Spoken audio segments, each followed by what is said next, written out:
안녕하세요. 자, 오늘은 모차르트 교향곡 36번, 개인 425번, 린츠라는 교향곡의 악장에 나타나는 소나타 형식에 대해서 연구를 한번 해보려고 합니다.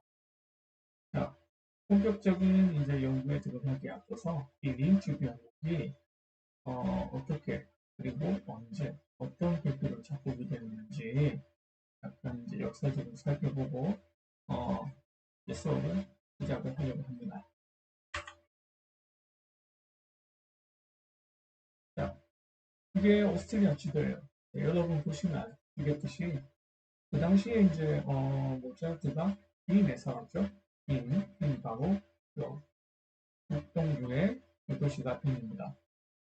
그리고 모차르트가 태어난 곳이 잘스부르크 중간에 있는 이 도시죠. 자, 그래서 모차르트가 윈에 살다가 잠깐 가족들 보러 와이프랑 이제 잘스부르크로 가게 됩니다. 그래서 자기들의 거기를 보고 이제 다시 이제 빈으로 돌아가게 되는데요. 자, 그런데 이제 짤스부르크에서 빈으로 돌아가는 여정을 한번 보시면은 이렇게 이제 이렇게 되어 있습니다. 그런데 딱 중간에 보시면은 여기 린츠라는 도시가 있었어요. 이 린츠라는 도시에 보통 이제 음악적으로 좀 관심이 많은 귀족이 살고 있었습니다.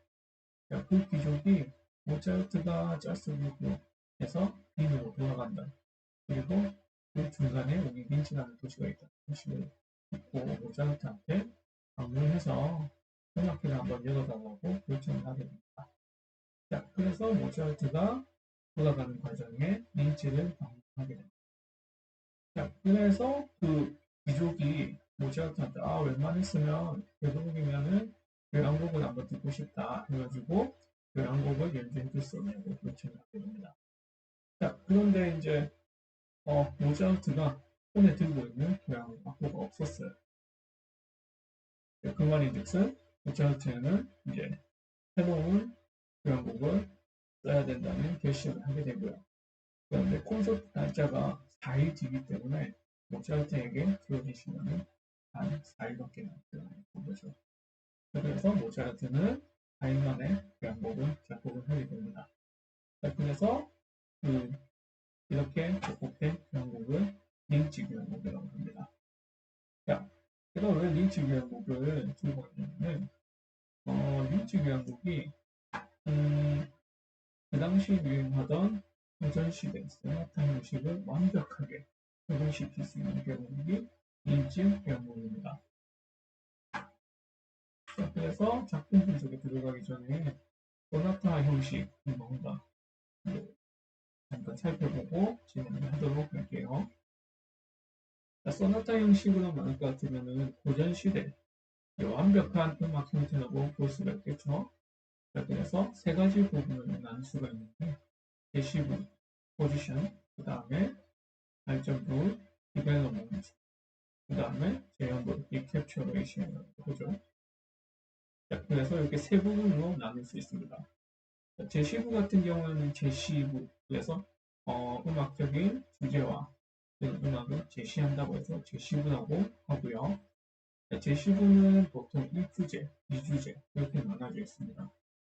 그 다음에 발전부 같은 경우에는 이 제시한 음악적 요소들을 발전시키는 부분을 발전부라고 할 수가 있어요. 그래서 이 발전부에 그 음악가, 작곡가들의 많은 스킬들, 그다음에 음악적 형상들이 많이 들어가 있는 부분이 이 발전부입니다. 그리고 재현부는 제시부에 제시됐던 이러한 것들을 다시 재현을 해서 마무리하는 그런 부분을 재현부라고도 하죠. 제형부도 마찬가지로 제시부와 똑같이 1주제, 2주제를 가지고 있고요. 자, 그러면 이제 제시부하고 제형부의 차이가 뭐냐 물어보시는 분들이 있을 수도 있는데 제시부 같은 경우에는 1주제는 원조, 그러니까 말을 예를 들어서 C 메이저로 시작하면은 C 메이저가 원조가 되겠죠. 그래서 2주제는 원조 C 메이저로 시작을 하게 됩니다. 자, 그런데 2주제는 1주제랑은 조금 다르게 그 다음에 1주제보다는 조금 다른 이제 주제를 2주제라고도 하고요. 이렇게 이제 1주제하고 2주제를 다르게 만들 수 있는 요소 중에 하나가 조를 이제 새로운 조를 가지고 있는 그런 기법이 있습니다.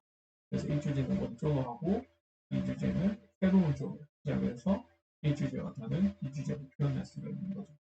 그러니까 보통은 이제 1주제 같은 경우에 C 메이저 시작하면은 원조로 시작하면은 2주제는 그 원조의 딸림음이나 그런 다른 새로운 조를 가지고 와서 쓸 수가 있어요.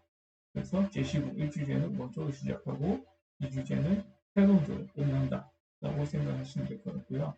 발전부 같은 경우에는 엄청나게 조가 많이 바뀌고 그 다음에 작곡가들에 따라서 여러 가지 발전하고 그 다음에 그들의 이제 음악적 스킬을 뽐내는 장소이기 때문에 딱히 어떤 조로 간다 그런 기준은 없습니다. 그 다음에 재현부 같은 경우에는 제시부에 나온 것들을 재현하는 부가 재현부라고 제가 설명드렸죠. 그래서 이 주제는 당연히 원조 C 메이저 제시부에서 C 메이저로 시작했던 원조를 재현부의 C 메이저로 가져오게 됩니다. 그 다음에 이제 조금 특이한 게 이 주제 같은 경우에는 제시부에서 가져왔던 새로운 조가 아니고 이 주제, 그러니까 재현부의 이 주제, 원조를 그대로 가져오게 됩니다. 그 이유는 무엇일까요? 소나타 형식 제시부가 좀 재현부. 재현부 같은 경우에는 끝나는 부분이기 때문에 이 주제 새로운 조로 끝나게 되면은 끝나는 느낌이 들지는 않습니다. 그래서 제시부의 이 주제 원조로 시작해서 재현부도 원조로 끝나는 그런 구조를 가지고 있어요. 그래서 제시부 이 주제 원조 C 메이저로 시작해서 재현부 이 주제는 C 메이저로 끝나는 그래서 그런 구조를 가지고 있다는 것을 아시면 될 것 같아요. 자, 이게 모차르트의 1주제, 2주제 주제를 만드는 그런 형태, 그러니까 특징을 제가 이렇게 영어로 가져온 건데요. 하이든과의 조금 차이점이 있습니다. 하이든 소나타 폼 같은 경우에는 모노티메틱이라고 해가지고 1주제가 나오는 그 부분을 2주제에도 활용을 하고 있죠. 그래서 1주제가 2주제나 비슷하게 흘러가는 것을 여러분들이 많이 아실 수가 있을 거예요.